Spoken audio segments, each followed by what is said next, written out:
Pertanyaan pertama Ustadz, bagaimana sih pandangan agama Islam ini tentang perkembangan teknologi AI, Ustadz, Artificial Intelligence, di mana bisa memberikan suasana hidup, ya, foto-foto yang dahulu atau yang sudah meninggal, dan memberikan efek suara yang hampir sama dengan suara-suara mereka, Ustadz. Iya, jadi pandangan Islam, alhamdulillah, Ya, Alhamdulillah. pandangan Islam terhadap kemajuan teknologi. Maka kemajuan teknologi ini merupakan alat, ya, yang mana alat tersebut akan bisa menjadi ladang pahala dan bisa menjadi ladang dosa jika diarahkan kepada kebaikan, maka akan menjadi ladang pahala. Jika diarahkan pada kejahatan, maka akan menjadi ladang dosa. Nah, sekarang ini ada teknologi AI. Ya. Bagaimana kita menyikapinya? Ya tadi itu. Kita boleh memakainya dengan bijak.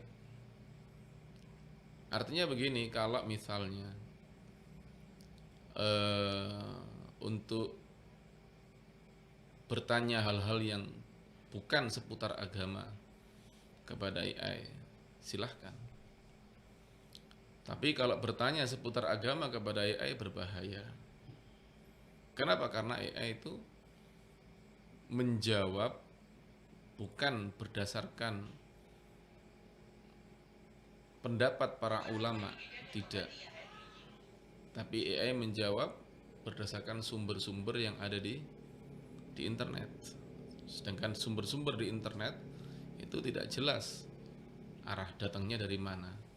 Apakah dari Ahlus Sunnah wal Jamaah atau tidak, atau mungkin bahkan juga bisa jadi datang dari orang-orang liberal.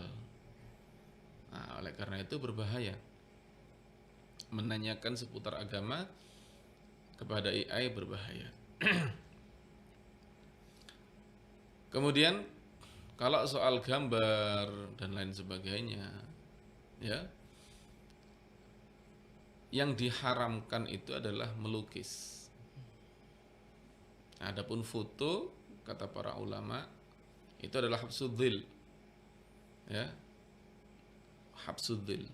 Habsudzil ini jadi menyimpan, merekam cahaya. Merekam cahaya itu para ulama tidak mengharamkannya. Dan melukis itu pun sendiri juga apabila bisa apa namanya, bisa kemungkinan hidup seperti melukis seluruh tubuh, itu baru haram. Tapi kalau cuma kepalanya saja yang kira-kira tidak mungkin hidup, maka itu tidak haram. Nah, jadi tidak masalah kalau soal gambar, ya, dan lain sebagainya.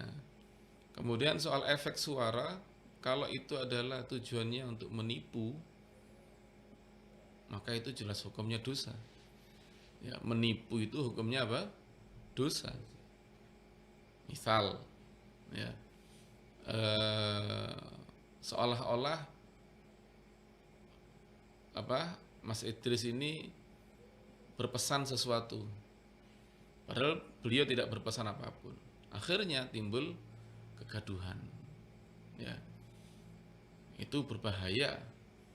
Ini bisa menjadi buhtan, ya, bisa menuduh dan sebagainya, menimbulkan kekacauan dan sebagainya. Ini berbahaya. Nah, yang seperti ini termasuk ladang kejahatan, ya, karena menimbulkan kegaduhan. Jadi harus bijak, tergantung bagaimana kita menggunakan AI tersebut, ya, kepandaian tersebut untuk apa kita menggunakannya, maka disitulah kita akan mendapat apa namanya, pahala atau dosa dari Allah Subhanahu wa taala. Dan juga kadang-kadang tidak berpahala dan tidak dosa kalau kita menggunakannya untuk perkara-perkara yang mubah, ya, yang boleh. Baik. Beberapa kejadian AI ini malah condong kepada Islam. Ustaz, ada yang bertanya manakah agama yang mungkin paling mendekati Iya. benar. Terus kemudian dengan kitabnya yang paling orisinil gitu, Ustaz. Karena dia menggunakan sumber-sumber dari internet. Nah, dan di sumber di internet itu ada terjemahan daripada ayat yang berbunyi, atau mungkin dia juga bisa bahasa Arab juga kan ya. Iya, Ustaz. Di internet juga terdapat kutipan-kutipan Al-Quran yang berbunyi Inna dina indallahil Islam. Islam. Nah, karena bersumber dengan itulah akhirnya AI menganggap bahwa Islam adalah agama yang paling benar. Yang jelas dia harus ada sumbernya. Kalau ada sumbernya dia menjawab. Iya. Kalau tidak ada sumbernya, ya karena kemarin juga saya sempat debat dengan AI sendiri. Ya, Sudah mencoba, Ustaz. ya, karena sesuatu yang di internet disebarkan bahwa itu baik, padahal saya tahu itu salah. Ya, saya debat, dia tetap ngeyel karena apa? Karena dia ada sumbernya. Oh, Ya. iya.